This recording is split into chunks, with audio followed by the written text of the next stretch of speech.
But, Oh, and I'm sorry. It's also mentioned that it's Friday the 13th. yeah, that's what I was going to say. We finally get... Because I don't think it's said in any other movie. No, apart from like maybe the first one.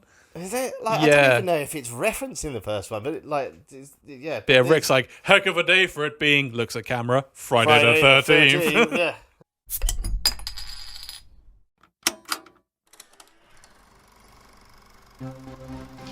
Dead or alive, you're coming with me. Wendy, I'm home. I'm a vampire! I'm a vampire! I'm a vampire! I'm a vampire! I'm a vampire! Go to hell and take your friends with you! Carbon Day! Huh? No! Get off my plane. Remember selling when I promised to kill you last? That's what made you did! I lied.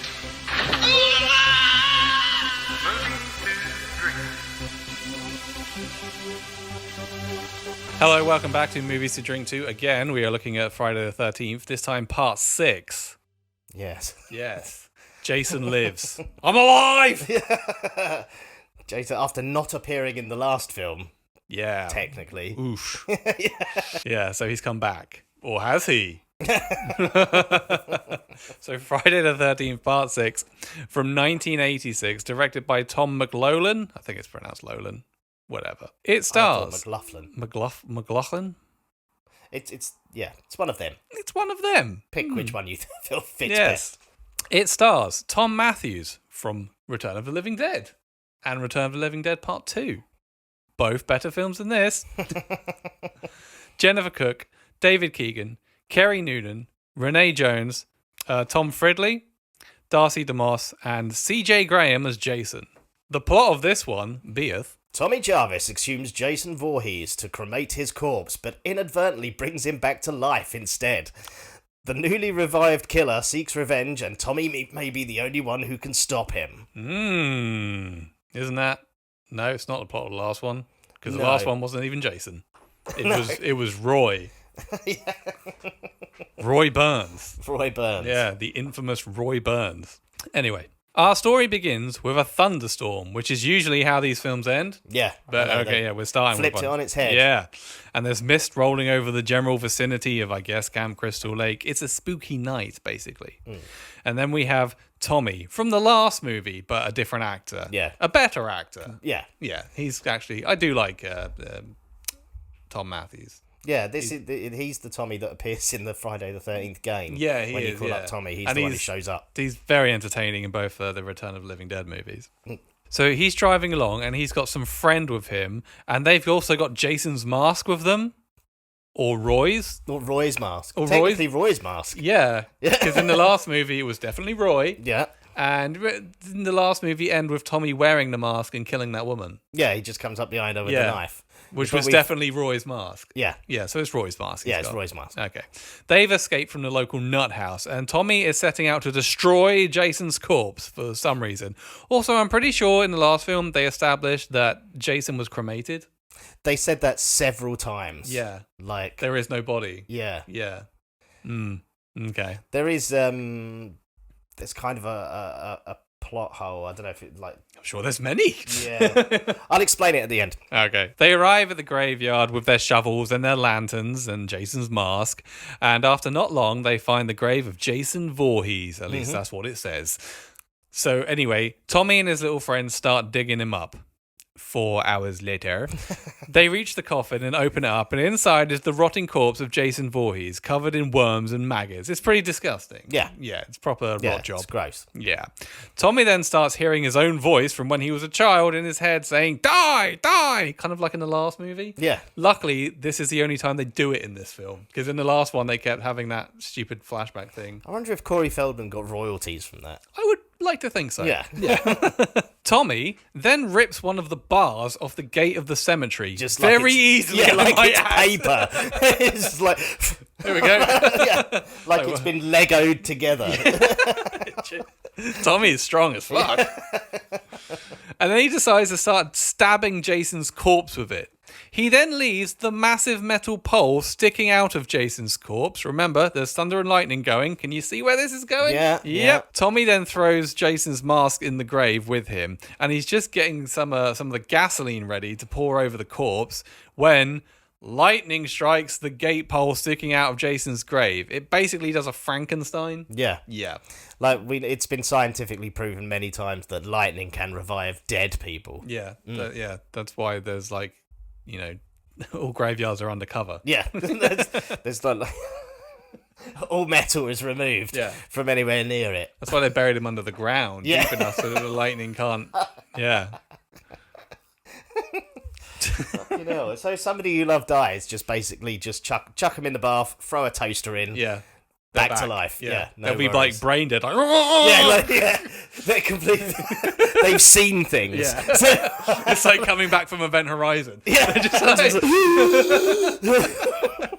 they're never quite the same. Just eating rats and stuff. Pet cemetery. sometimes it's better off dead. Yeah. Tommy then climbs in Jason's grave and removes the pole for some reason, and he's getting back out. As he's getting back out, a now reanimated Jason jumps up and grabs him. Tommy grabs the gasoline, and zombie Jason heads towards him, and he starts throwing it over Jason. Then, as he lights a match, it starts raining at that exact moment, and it puts the match out. Yeah. Wah, wah, wah. Tommy's friend, whose name is Hawes, by the way, not that it matters, he's about to die, runs up behind Jason and breaks a shovel over his head. Jason turns around and puts his fist through Hawes, ripping his heart out, who then lands in Jason's grave and the lid closes in on him. I thought it was quite funny, actually. Yeah, I quite enjoyed that bit, I'm not going to lie. At that point, I was like, ooh. Maybe this won't be terrible. Maybe this is good. Yeah. Then Tommy, our hero and the only man to ever successfully kill Jason, runs away. Successfully. Run away! Yeah, he legs it. But then, I mean, I don't blame him entirely. Like, he's just punched a hole through his mate. I tried to do something, it didn't work out, I'm off. Yeah. This is somebody else's problem now. Mm-hmm. Jason then puts his iconic hockey mask back on. I'm alive! Yeah. Like the title says.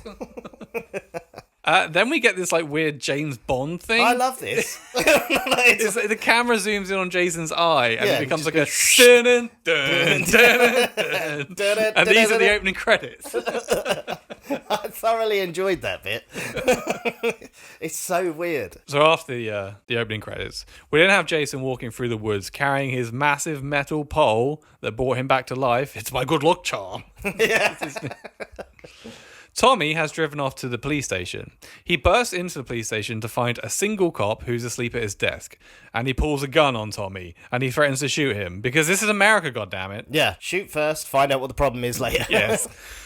The cop doesn't believe Tommy when he tells him about bringing Jason back to life. Then another cop arrives, Officer Rick. Anyway, they lock Tommy up. He's not been charged with anything, but he's been detained in a police cell. And also, by the way, this place is now called Forest Green. They changed the name. Yeah, they've had a whole rebrand. Yeah, basically, yeah. You'd think, like, sheriffs would have learnt something by now. Like, as well, like, if somebody comes running in, like... I need help. Yeah. Bang! Fuck off! Yeah.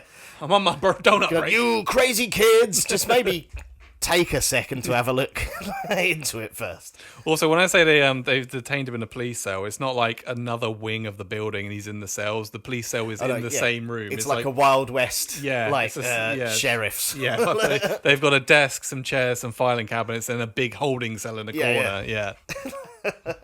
Back out in the wilderness, we have a couple, Darren and Elizabeth, driving along, and they're lost. When suddenly, Elizabeth slams on the brakes because she's standing right in front of her car is Jason, still holding his massive pole.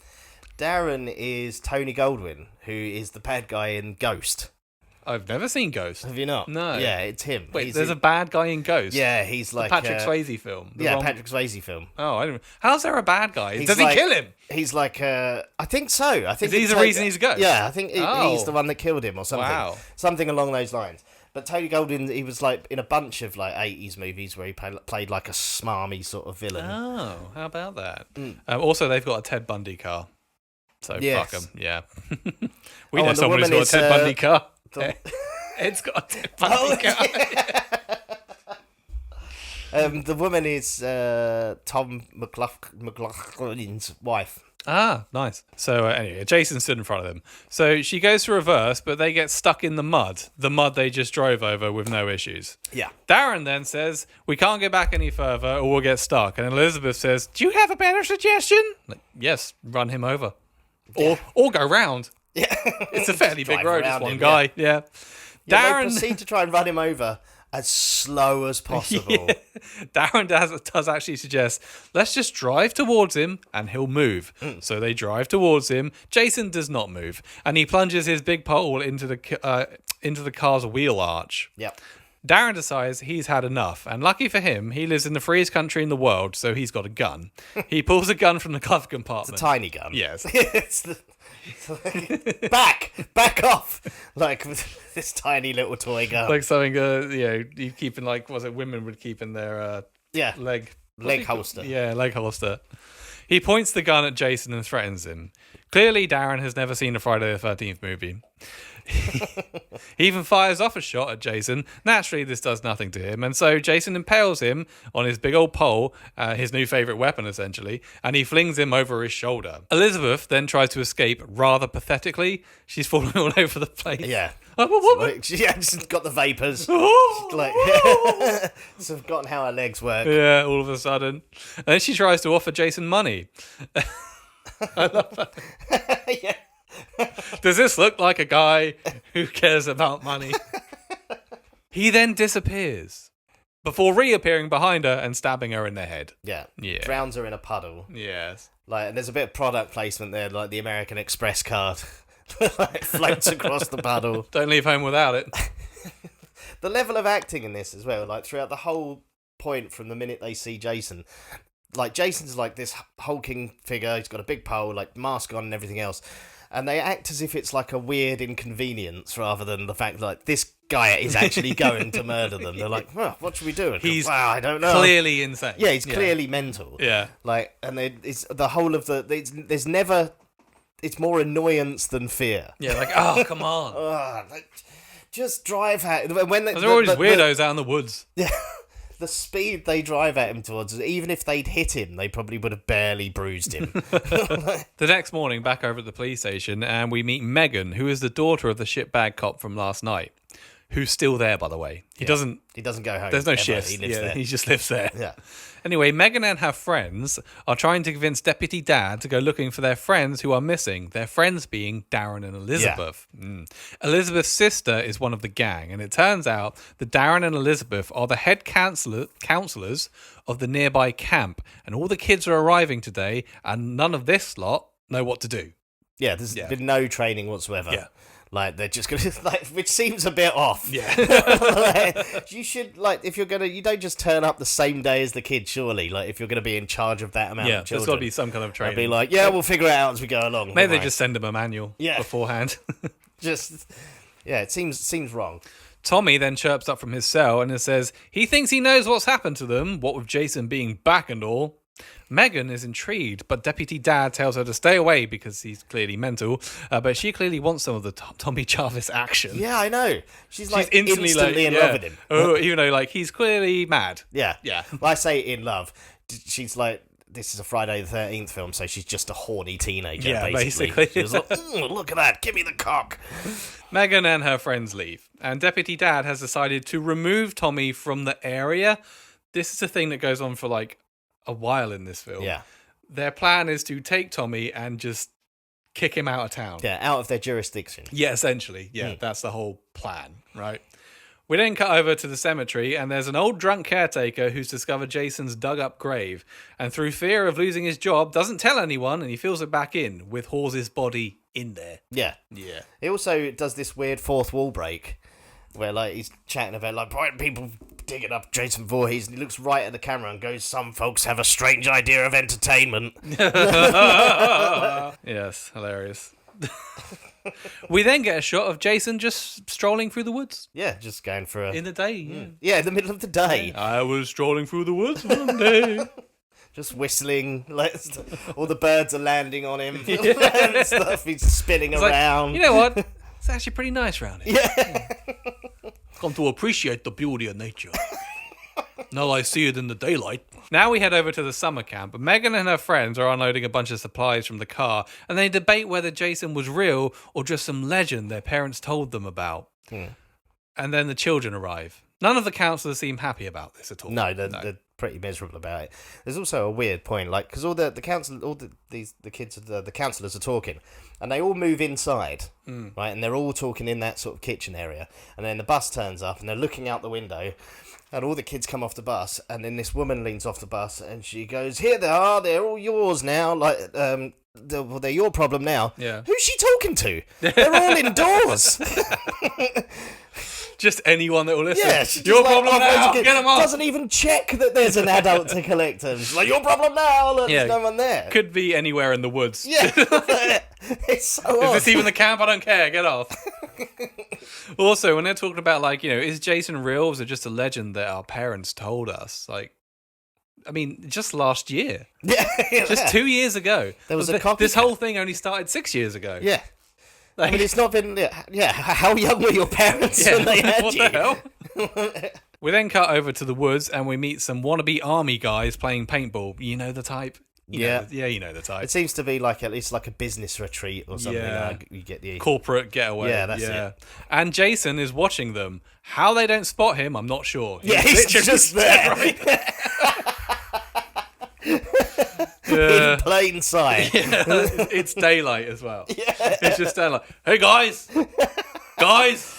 hey, hello, hello. Just wants to play paintball. Am I still dead? Am I invisible? I can't even do the accent. Am I invisible here? So you got two guys walking around chatting about war, and not that they've ever been in a war. Well, one chatting about war, the other one's on about a sandwich. Yeah, and basically talking about how manly they are, and then suddenly they get paintballed by a woman who's also playing. We've also got Bert, one of the paintball gang, and he's kind of mental and also happens to have a machete with him. Yeah. Yes. For a paintball. Yes. Yeah. He's there. It's like, God damn it, Bert. He's like hacking away at a tree and just spouting misogyny all over the place. Because as far as I can work out, it seems to be all the men against this one woman. Yeah, I'm not sure how it's like what the teams are, but this woman is basically paintballed them all. Yeah, everyone. And this Bert guy is really pissed off about that. He's got very Andrew Tate vibes. Oh, yeah. Yeah, very much so. He's seething. Yeah. He's taking out his frustration on some branches with his machete, and then Jason appears behind him, and he kills him in hilarious fashion. He throws him against a tree, ripping off his arm in the process, and as his face smashes into the tree, it leaves a smiley face dent in the trunk. And Jason now has a machete. Yeah, it just with the severed arm still attached to it that he just looks at quite quizzically. He does it's Michael Myers that normally does that, isn't it, with the head Little tilt? head tilt. Yeah. Meanwhile, Tommy is driving away with the police escorting him in their own vehicle. Remember, they're taking him out of town. Anyway, we cut back to the paintball game, and we've got the nerd one of the group, who's called Roy. Yeah. Yeah. And he falls over and he drops his paintball gun because he's a nerd. He also drops his gun so hard that he loses it. Yeah. Like, he just stumbles over. It's gone. It's gone. Completely gone. Yeah. Anyway, he then finds it. And back with the woman paintballer and the two guys that she's just shot, they hear a noise. And suddenly, Jason drops down from a tree and cuts all three of their heads off in one swipe with his machete. This is the first of several surprise, motherfucker! moments from Jason. Yeah. He just leaps from a tree. Drop bear. He's like, yeah, with one swoop, takes all three heads off. Yeah. It's not even a... Yeah. Unless they were literally group hugging. Yeah. That's not a thing that could happen. Yeah, how close and are would they have all had the to same have been height? standing? Yeah, it's absurd. This leaving just Roy, who shoots Jason with his paintball gun, and then he runs away for ages until the film just kind of gives up and it cuts back to Tommy driving along. Yeah. Whatever actually happens to him, do we see him die? I don't think we do. Or just see his body I don't know. later? It's the first time I've noticed in my notes that you don't see anything. Yeah, I don't believe we actually see him die. His body might appear later, but yeah. Yeah, no, nothing. So we cut back to Tommy driving along, who decides to take a detour and turns toward the cemetery. The police follow. He arrives in the cemetery, and the police give chase on foot and tackle Tommy. Oh, and Rick, Officer Rick, he pulls out his revolver, which has a massive laser scope on top of it. Wildly unnecessary. It's like the size of a tin of beans. Yeah. Strapped to the top of his gun, just so he probably can point a makes laser. His gun that 4 times heavier yeah, than it and needs like to be. the accuracy is way off now. Yeah, completely. Just like- that laser sighting's nonsense. so stupid. Martin, the drunk, the caretaker, he arrives and he refuses to dig up Jason's grave. And then Tommy is carted off again. Yeah. Once again. Back over at the summer camp, Megan is trying to rile up the kids, the girls anyway, and get them all excited about camp. Just yelling at them. Yeah. Just weird shit. Yeah. Like completely disjointed nonsense. Yeah. Who wants coffee? Yeah. Meanwhile, Court, the guy counselor, he's teaching the boys about Boy Scout stuff. Court doesn't know anything about anything. No. He's an idiot. No, yeah, he's just a complete moron. Yeah, this is how you start a fire, and this is what Indians used to do. Yeah, it's something about like Indian markers. Like he's just piling rocks on top of each other and then babbling about if Indians are having an affair. Yeah, and the little kids are just like rolling their eyes at him. Yeah, Like, this guy's a moron. Anyway, back with Jason strolling through the woods, and nothing happens. Yep. Cut back to Tommy, who's essentially being kicked out of town. The cops literally drive him to a sign that says leaving Forest Green and just kind of push him over the county line. And don't you come back! Sign that just says out of town. Yeah. They're like, that sign's a big line on the road. This is you. Why didn't they just take him back to the hospital? Well, yeah, I Because don't he's know. come from a mental institution, isn't he? Yeah, and they seem Surely to know the that responsible as well. thing, deputy, Yeah. is take him back to the institution he's come from. Yeah, you Not know, just- where he murdered that woman. Yeah. Like a safe place. But Yeah. here you go. They just freed him. Yeah, that does seem irresponsible at best. Later on at night, Martin the drunk caretaker is drunk and singing to himself while strolling through the woods. Honestly, he's the best actor in this. Yeah. He plays a good drunk. Yeah, he's a great drunk. Yeah. Also there, we have a couple out in the woods at night enjoying some champagne. Yeah, this is only a thing that happens in horror movies. Who the fuck goes out in the middle of the night to have a picnic? Yeah, it's Like, good. Yeah. Like, never, ever has anyone ever done that. Stephen, the guy he's just proposed, the person he just proposed to, his partner, she wants to bang, and Stephen acts for all of 5 seconds like he doesn't want to bang. Yeah. Appreciate the effort. It does reverse psychology on her. Because Yeah. I can't believe you thought I just wanted, I was going to bring you up here just to bang. And she's like, well, maybe we should. He's like, yeah, maybe. Well, all right. Yeah. Martin the drunk, meanwhile, he's lost the road he was walking on. Which Yeah. is quite a funny line. Where's the road gone? As Martin finishes his bottle of what I assume is whiskey, he kisses it goodbye and he throws it over his head, but he doesn't hear it land. Yeah. This is because Jason has caught it. He's behind him, he breaks the bottle and he stabs Martin with it. Jason's, he loves those woods. And there's nothing he hates more than littering. Good point. Yeah. Absolutely. Yeah. Littering and people banging. As Jason's two biggest pet peeves. Does this look like a motel room to you? Yeah, exactly. He's just been feeding the rabbits and stuff like in the forest, and now Martin is fucking lobbing A glass raccoon could around. step on this. Yeah, exactly. Like a skunk could get caught in it, and like its head would be. Stephen and his now fiancée, they hear Martin scream, and Stephen goes to investigate, only to find Jason hacking up Martin's body with his machete. Yeah. Stephen runs back to get a net. A net is the name of his fiancée, by the way, not an actual net. It's got my trusty Jason net. Ah! Her name is Annette. And they run off together, or try to. They jump on Stephen's motorbike and then get like double impaled. Yeah. He impales both of them like a kebab. Yeah. What does he? Is that the metal pole from the graveyard again? I can't remember. Yeah. To be honest with you, this might be a bit of a sketchy episode. I watched this in 3 parts over about 2 weeks. So, I watched half of it one week and then half of it yesterday. So and then we just get a little establishing shot over at the camp at night, and all the little kids, they're asleep. Okay, Sissy. By the way, with all these characters in all these films, we slowly find out the characters' names throughout as we go on. Sissy is one of the councillors who's playing cards with Elizabeth's sister, who we later find out is called Paula. So we've got Megan, Deputy Dad's daughter, and then we've got Sissy, a councillor, Court, the male councillor, and then Elizabeth's sister, Paula. Okay. Yes. Anyway, Sissy wants to play a card game called Camp Blood, which you just know that some diehard Friday the 13th fans play. Oh yeah, absolutely. yeah. She even kind of it's the simplest card game in the world. Starts explaining the rules. Yeah, you just like kind of you pick one card that's Jason, yeah. or saying, and then you shuffle him up, and then you in the separate pie, them yeah. all so they're cabins, and Yeah. the idea is to find. I don't know what the game is in that. Like you just constantly pick cards till you find Jason. Then And what? then you're happens? dead. I don't know. Yeah, I guess. fuck knows. Then suddenly, we hear one of the kids screams. And they run off to the girls' cabins. And one of the girls is like, "I saw a monster!" Yeah. But they just put it down to having a bad dream. Well, of course Yeah, as you would. Yeah. you would. Like, I mean, yeah, she's a child. Anyway, over in a camper van, Court is getting laid with Nikki. Well, he's disco banging. Yeah. Like they're going out to a song. Yeah. She's on top. She's like, yeah. And she insists that he last until the song finishes. Yeah, Yeah. I mean, I would have. Like, Banging to music. Yeah. Yeah. I mean, I wouldn't have made it first, the intro. But when Jason sees that van a rockin', he comes a knockin'. Yes. So he pulls the power this van is hooked up to. Totally killing the mood in there, by the way. Yeah, ruining everything. Although Court's done now, so it's all right. Yeah, true. And then Court sort of goes out to investigate. And we've got Court and Nikki, and they establish that somebody's out there. They get back in the RV and drive away. And Court is having more fun driving than anyone has ever had in the history of driving. It's so weird.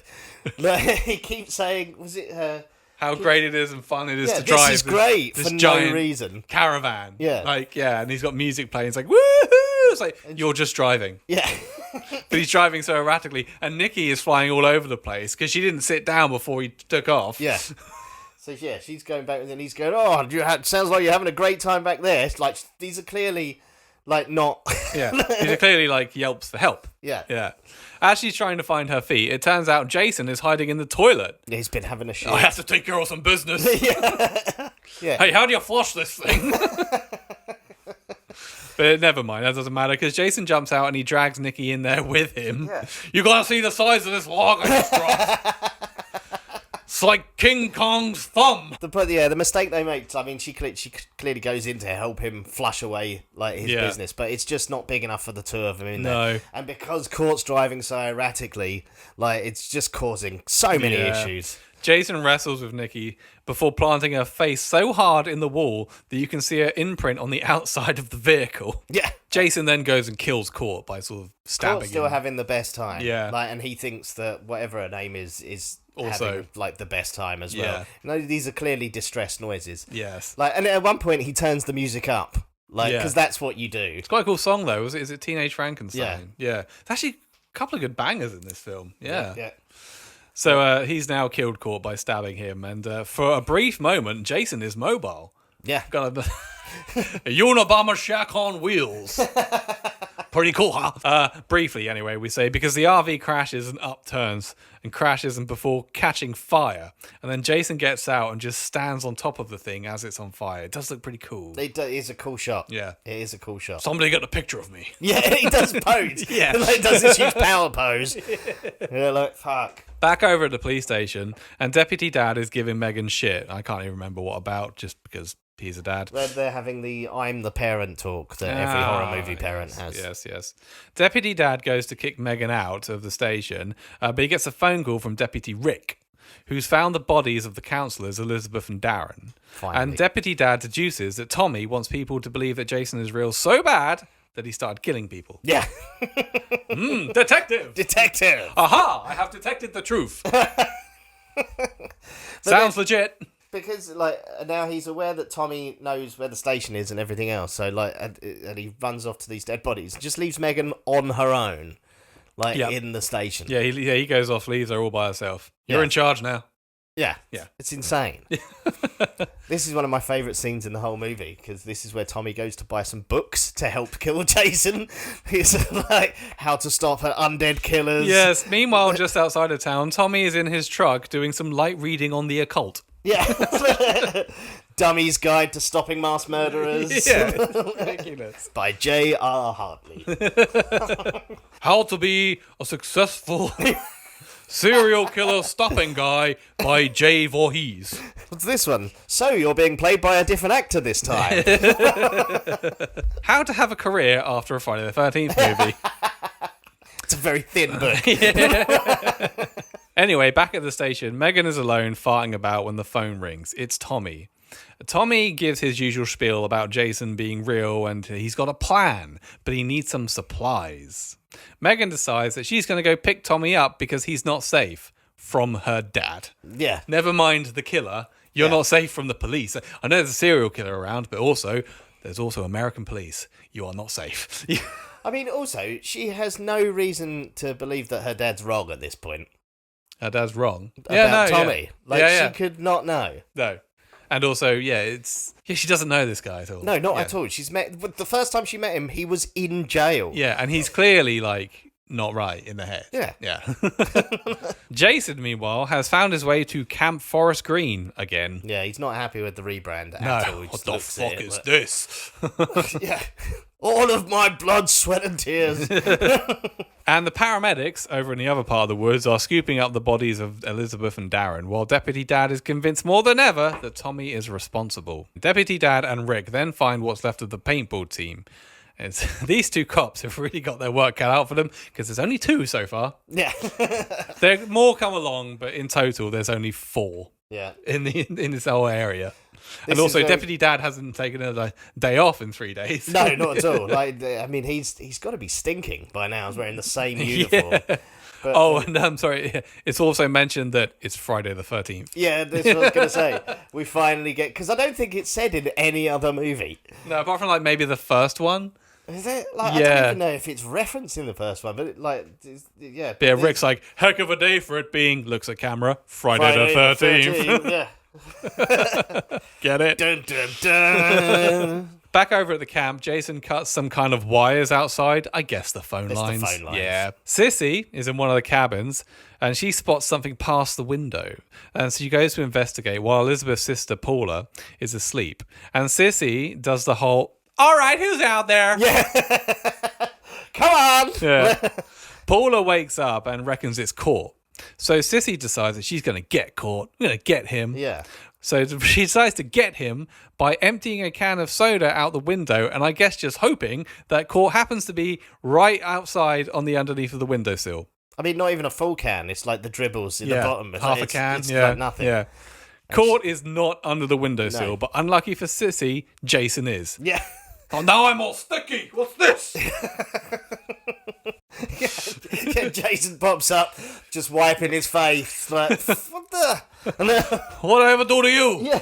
Yet? This is new. Got a brand new mask. Yeah, this is... Says Roy on the inside, but it fits well. And now it's covered in grape juice. Jason grabs Sissy and yanks her out the window, and then he snaps her neck and turns her head a full 180 degrees. Pulls it off. Yeah. Does he pull it off? Can't remember. Yeah, like it kind of flicks back to Paula, who wakes up and goes, she's like, crazy kids. Yeah. Like, Paula hears all this. Yeah. And for some reason, she thinks it's just Sissy and Court playing around. You Yeah, guys. she goes back to sleep. Yeah, goes back to sleep. And then it goes back to Jason. He's just like holding her head and he just drops it. Yeah. Ooh. Anyway, across town, or the woods, or whatever, Megan arrives to pick up Tommy and go get supplies.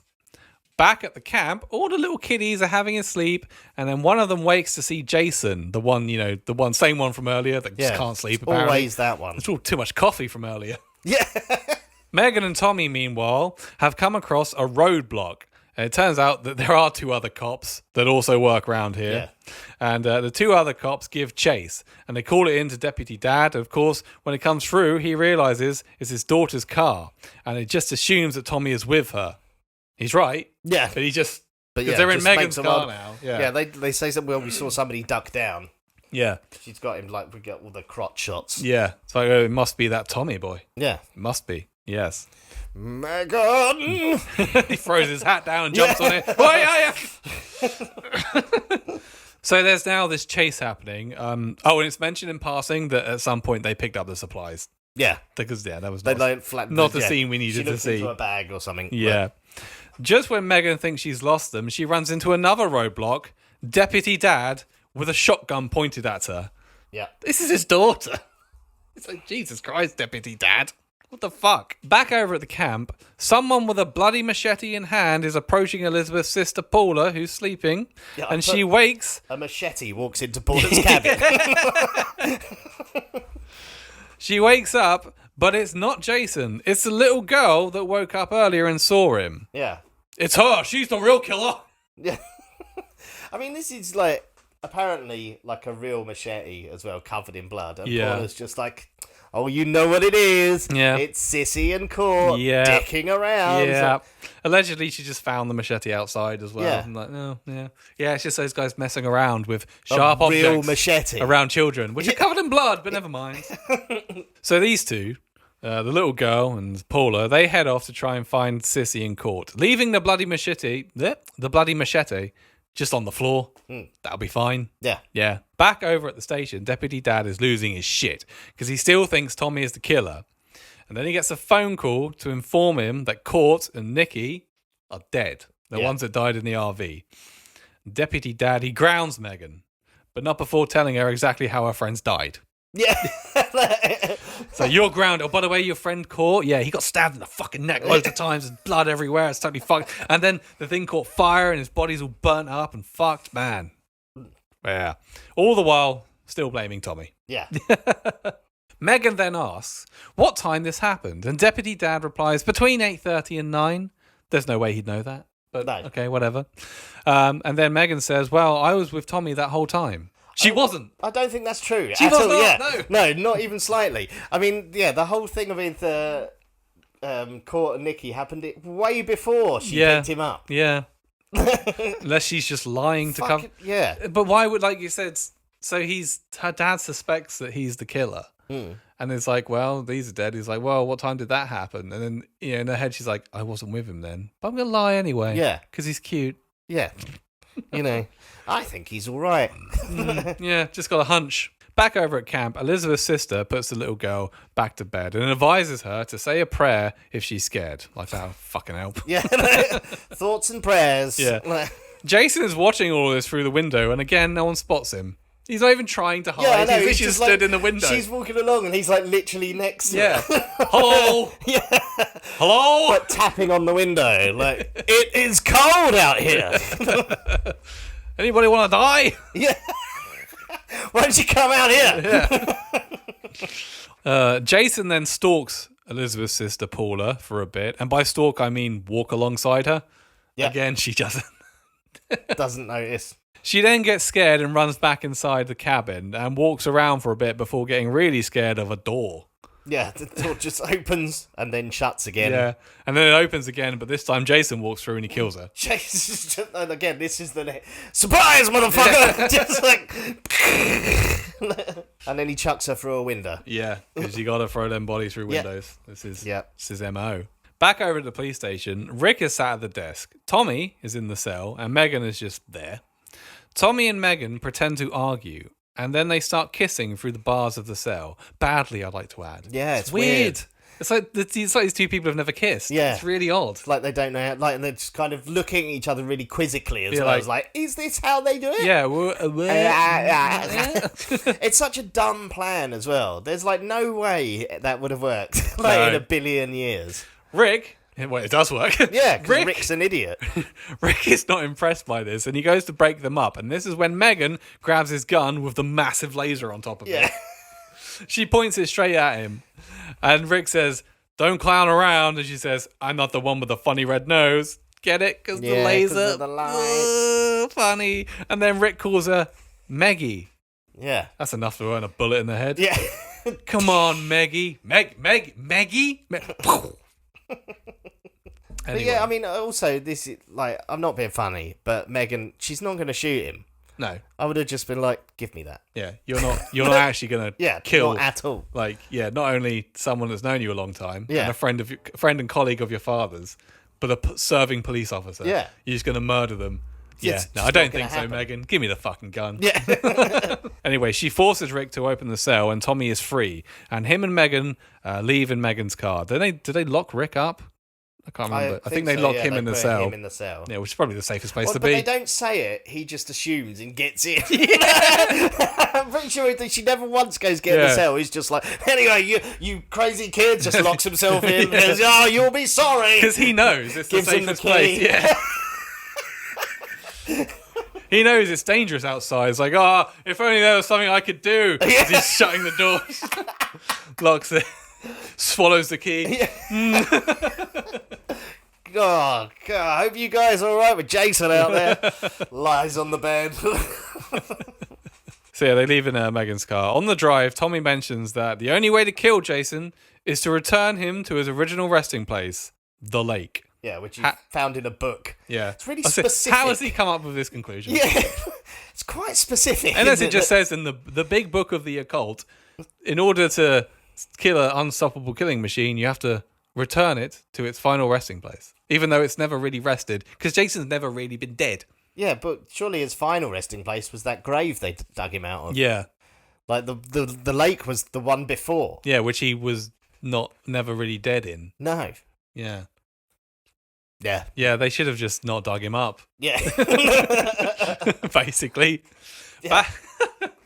Back over at the camp, Jason enters the kiddies' rooms, but not like that.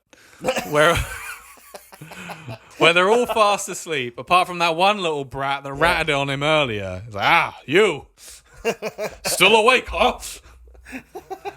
And Jason's like visibly worried about her not sleeping, so he kind of leans in to like whisper to her and like make sure she's all right. Possibly read her a story. Go to sleep, you bitch. Yeah. At this time, Deputy Dad pulls up to the camp. And anyway, yeah, Jason is leaning in on the kid, and the kid starts praying. And then Jason hears something. We're assuming Deputy Dad arriving. So he walks off, and the kid opens her eyes, and I guess is now convinced that praying actually works. Yeah, that annoyed me as well. As far as Jason would just pop his head back in, like, don't read it too much into that. I'm still here. I'm just going to go check on this. Oh, God's not real! Outside, Deputy Dad goes looking for the other councillors, only to find lots and lots of blood. He goes in that cabin. There's no real bodies. It's just blood everywhere. Blood everywhere, like he's liquefied her. Yeah, it's like the room of blood, gross. But yeah, again, like there's so much blood in that room that Jason must have like once he'd killed her, just walked around the room like with the body, like redecorating. Yeah.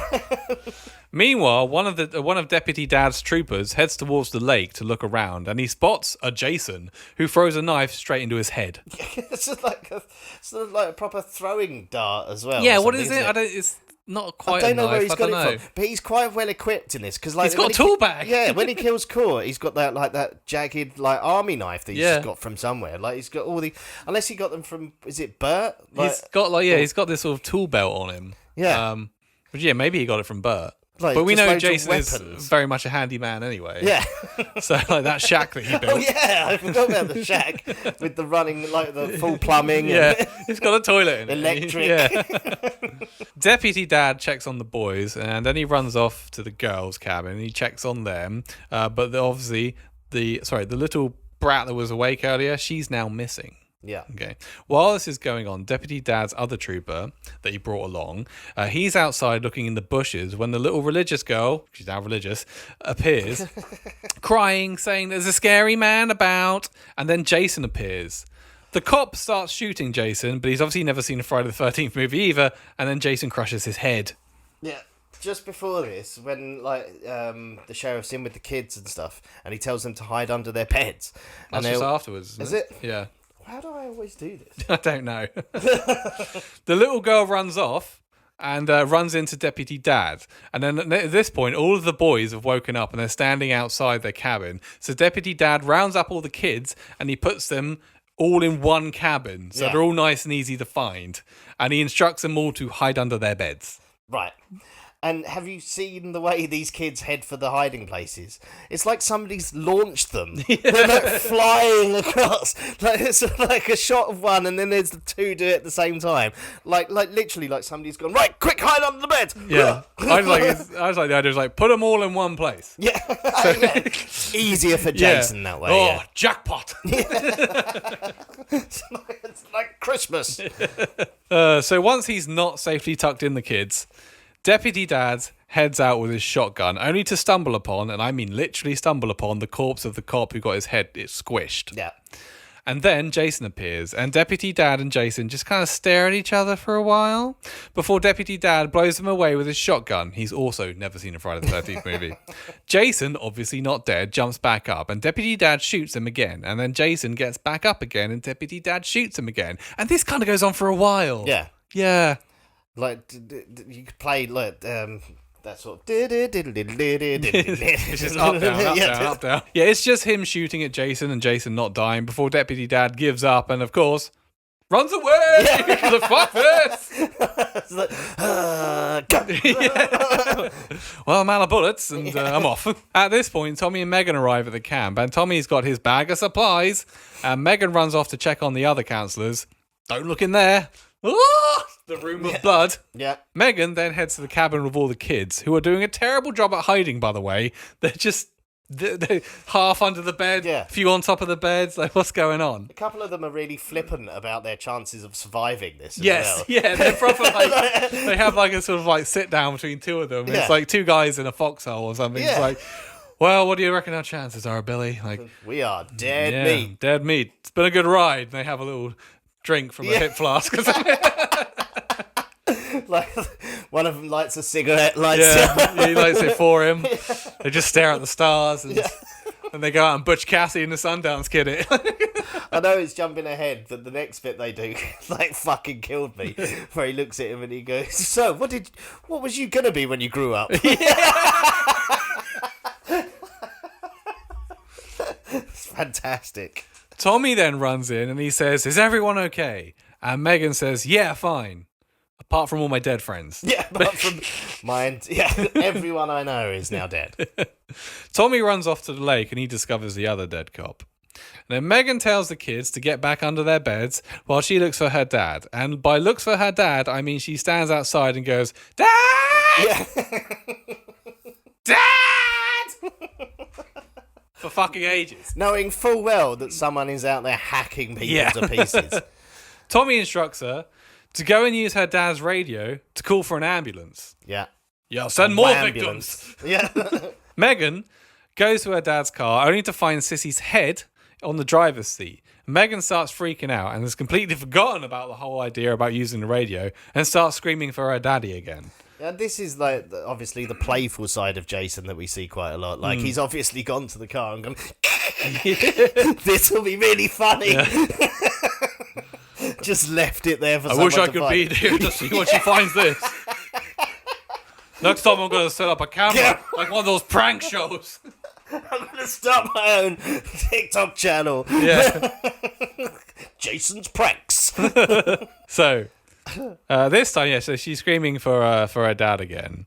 And, this time he actually hears it, though. And as does Jason, though, who stands up and he starts heading towards Megan. And Deputy Dad, he decides he's had all he can stand and he can't stand no more. So he jumps Jason and starts beating the crap out of him. It actually does the most physically sort of overpowering moment. Yeah. Like, throughout this whole franchise, no one's really been able to, like, go toe-to-toe with Jason. No, So not at all. far. And Deputy Dad puts a fucking whooping on him. Yeah. Yeah.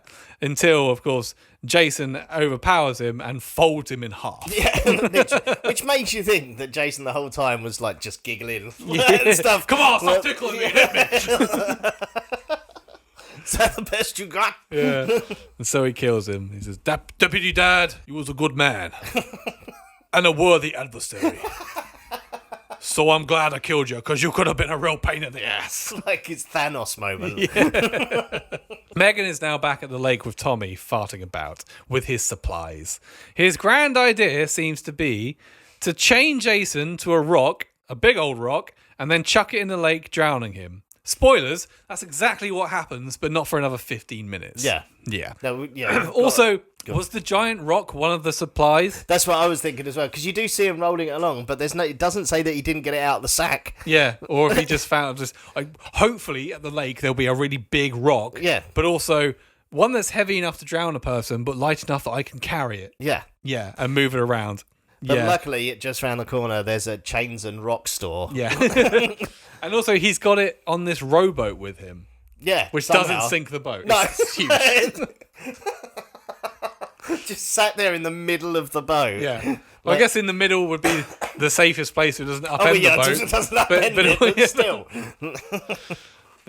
Yeah, strange. So Jason has now found his way to the cabin full of kids. He sort of smashes in through the wall, doesn't he? Yeah. And Megan hears the kids screaming, and she runs over, and then Jason smashes back outside through a different wall, and he grabs Megan, and he's about to crush her head when he hears Tommy shouting at him, "What's this asshole again?" Tommy also gives Megan like about 3 different instructions all in one go. And he's like, "Go for the kids!" So she starts running towards the kids, and like hear the kids screaming, and he's like, "No, don't go that way!" It's like, Megan's like, "Ah." Well, then, once Jason now hears Tommy, he goes after Tommy. All the kids are fine, by the way. Yeah, they're...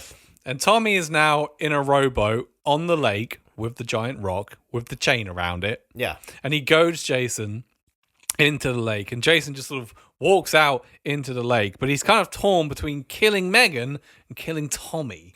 See, He's like,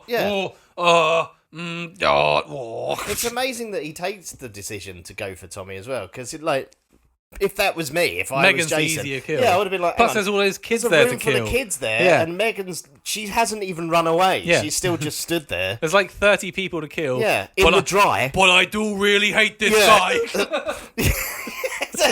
But and it's also he's just in the wall, and he's not even going to be able to come and stop me do these first, because then he's got to row backwards. Yeah, with the rock. And there's not a sign of a oar. Yeah. Like there either. And with that big rock in it, it's going to take him fucking forever to get. Yeah, I would have totally murdered all of those people. Jason finally decides to head towards Tommy, and he disappears under the water because he can swim now. Even though that's how he died originally, was he drowned? Yeah, exactly. Again, that makes no sense. Learn to swim Yeah. in the afterlife. I don't know, what the fuck? Is he... Surely those we've got to return him from the place where he drowned. We got in himself. Oh, he can swim? And- we need to rethink this. But I've got the rock here now with me. And Tommy's just there with the fucking chain, just looking around. So the plan is basically Jason's going to pop his head up and he's going to go yoink. Yeah, sort of lasso him. Yeah. Tommy also decides to set the water on fire. Yeah. Using fuel, by the way. This film isn't that dumb. And this causes Jason to surface somehow. Yeah. It's only the surface of the water that's on fire. It's not the whole lake. Also, he does the old wrong side of the boat trick. Yeah, again. Tommy's like, he's definitely going to come up this side. Jason's like, surprise! And then they have this kind of wrestle. Yeah, which him makes... and Tommy fight and wrestle on the boat a bit. Again, it makes no sense because Jason's got no purchase on anything. He's still in the water. Yeah, so Jason's got. They shouldn't really be. So yeah, they fight a bit. Then Tommy shoves Jason off of the boat. Only Jason resurfaces, but this time on fire. Yeah. Tommy finally gets this fucking chain around Jason's neck, and the boat sinks after Jason basically smashes it in half. Yeah. How? I don't know. Again, he's got no leverage, no purchase, but he just... Yeah, body slams it somehow. Yeah.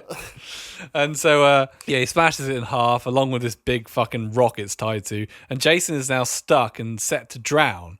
So the rock sinks to the bottom of the lake. Jason's chained to it for his neck, but he's got hold of Tommy. Yeah. And he strangles Tommy. He doesn't need to, they're underwater, but he strangles Tommy. He can't breathe anyway. All you got to do is hold on to him. No, you can't breathe twice. Yeah. He strangles Tommy underwater, killing him, and then he releases his body and it floats to the surface, which means that he's still got air in his lungs, so he's not dead. Megan swims out to get Tommy, but is grabbed by Jason, who's now she's in trouble. Yeah. Until she isn't. So he's got hold of her ankle. She's on the surface. He's got hold of her ankle. Yeah. He's kind of halfway. So this kind of means that Jason's not that far down, and It's not where the that boat deep, is really. not that far out. Yeah. I mean, it's not. No, so it's what's Megan? Let's say 5'5". Yeah. So his arm's length to Just 5'5". Yeah. His head is about 6 feet, and then he's 6 feet. The very bottom's 12 feet. Yeah. Yeah. And Jason's supposed to be 6.5 foot or something. He's supposed to be a big. Yeah, bloke. big bloke. Yeah. Yeah, so he's like effortless, like yoink. Yep, got you. Got your leg. She starts the boat engine, the one that was broken in half but is still afloat somehow. She starts it up, and then she just sort of turns the propeller, which is also at that depth. Yeah. So the prop at the back of the boat, which is like in the water. Yeah, it's now like well underwater. What is it? A foot? Half a foot? Yeah, the so propeller is? According to this, Jason's head is this far underwater. Like 5 feet. Let's say 5 foot underwater. Yeah. But the prop from the propeller of the boat that's on the surface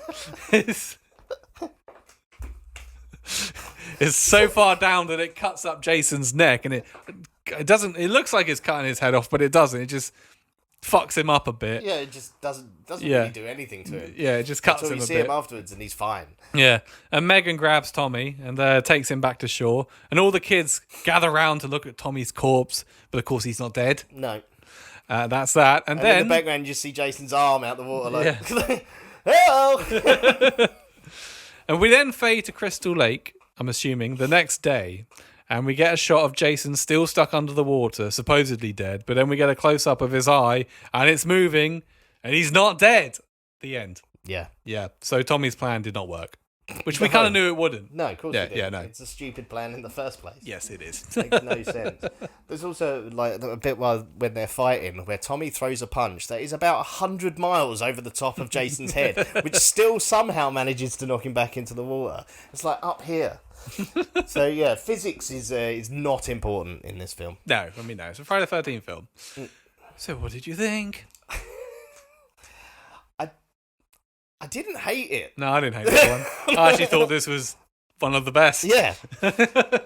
It was quite good fun. It's stupid. It's so dumb. Yeah, it's fun. But it seems to know that it is as Yeah. well, like almost. And all of the beginning stuff in the graveyard is actually quite cool. Yeah. Like, it's stupid again, but yeah, I mean, this is the first time we get Jason as we all kind of imagine him. Yeah. Jason. It's not like some, who could it be? Yeah. We know, we see it's Jason Yeah. all the way through killing. And This is the undead version of Jason. Which I guess they had to do after that whole Roy debacle. Yeah. Like, we should really go heavy in on the Jason, because it turns out people miss him. Yeah. Yeah. But yeah, it was quite good fun. Yeah. Oh, yeah. I quite enjoyed it. It was fun. Best one so far, I'd say. Yeah. Yeah. Yeah. Apparently, this is quite a few people's favourite one in the Really? franchise. Yeah, right. Yeah. I still think mine might be.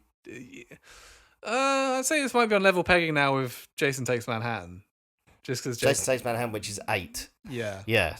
Which we've already done. Yeah, which we've done. we skipped a few and did that one straight away. Yeah, that is quite good fun as well. Yeah, definitely. So, but yeah, no, I was all right watching this. It's not at any point was I not entertained. Yeah. Yeah, same. Yeah. Well done. We finally got a good one. Yeah. Wow. Only took 6 fucking films. Yeah, I know. But I finally found a Friday the 13th film. I was like, actually, no, this is quite good. Yeah. Yeah. Yeah, no. Like, I mean, yeah, the acting's terrible. Oh, yeah. Script is fucking pedestrian at best. But it's like, but yeah, the kills are great. Like, I really enjoy the whole fucking like paintball bits, even though it's dumb as fuck. Yeah. But yeah, I enjoy all of that stuff. There's like the attempts at humour are nowhere near as funny as the stuff that isn't supposed to be funny. Yeah. Yeah. But the stuff like the kids, like the flippant attitude to death kids, it's great. Like, yeah, it's all, yeah, it's good. Yeah. I had fun. Yeah, same. Yeah, nice. Do you have any trivia for this one? I did grab a few bits, yes. So, John Shepherd, who played Tommy in the last movie, he was offered the chance to reprise his role as Tommy in this movie. Right. He chose not to do it because he'd become a born-again Christian and opted to pursue being a pastor instead. He looks like a born-again Christian. Yeah, his loss. This was supposed to have an appearance from Jason's father. Jason's dad, Elias Voorhees. Elias Voorhees. Which was meant to appear in a planned ending where, like, apparently originally Jason was supposed to get buried again. And you would see Elias Voorhees would come up to the graves of Jason and Pamela. And it never appeared in the film. It was never shot, but it does appear in the film's novelization. There is a novelization of this film. I've heard of Elias Voorhees. Yeah. He's I don't know. Does he appear in any of the movies? I don't believe so, but he was in a graphic novel, some comic books as well. Yeah. I think there might have been some sort of maybe like a prequel thing done where Elias was around. It's like, listen to me, Jason. Here's some advice when you grow up. Fuck a lot of women. Don't get bogged down like me and stuck with some whore like your mother, Pamela. Oh, is he in Leatherface? The prequel film. Oh no, why would he be? That's Leatherface. Yeah, that's something different. Fucking hell. Right, never mind. Cut that. How embarrassing. What's the thing just popped into my head and I was like, say it. Yeah. Didn't Jason go to Hogwarts? Right, so McLaughlin was actually offered the chance to direct Scream in the mid-90s. Oh, right. He directed this, which obviously Wes Craven went on to do. During that process, like, he actually declined. He wasn't like decided. He chose not to do it. Oh. During that process, he met Kevin Williamson, who admitted that the fantastically self-aware Part 6 was a massive influence for him writing Scream. Ah, nice. Cool. Did you get any comments on this? Probably not, since you already posted the thing half an hour ago. It's always like, it's half an hour before we record, and you're asking totally what they think. No. Okay. Sorry, Mr. Smith fucked up, but if you do have any thoughts and comments, then you can put them in the comments on this instead. And read them out to yourself. No shout outs this week. So that is that. That was Friday the 13th, part 6. Jason Lives, I'm Alive. And I guess part 7 is next, which what is he? What's that even called? It's New Blood. New Blood? Yes. It's not another Roy, is it? No, it's Jason again, but it also has the ridiculous premise of a girl with psychic powers revives him this time. All right. Can't wait. I forgot to show off my fucking Jason Lives hoodie. Oh, nice. It's not actually mine, but yeah. Okay, yeah, can't wait for that one then. Let's see how silly it gets. Yeah. So we've kind of peaked now. Yeah. Have we peaked? Well, maybe. Let's see. We've got New Blood next. We've done Takes Manhattan, and then it's Jason Goes to Hell, and then Jason X. And then Jason X, which we've done. Yeah, although we could do Jason X again because it was a while ago we did that. Was it just an audio one? Yeah. All right, we'll do Jason X again. Yeah. All right, that's it. See you next time. Bye. Bye. Well, thank you all for coming here tonight and drinking all of my booze.